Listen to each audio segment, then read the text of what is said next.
माह रमज़ान के बाद सबसे बड़ी खुशी की बात होती है ईद।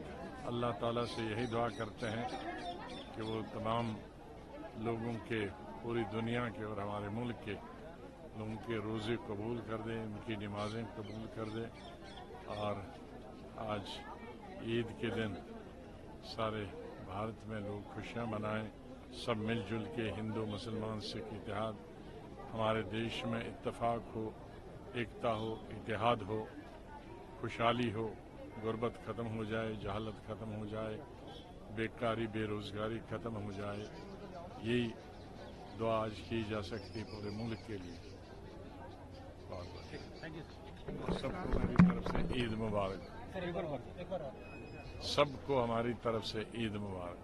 Thank you sir.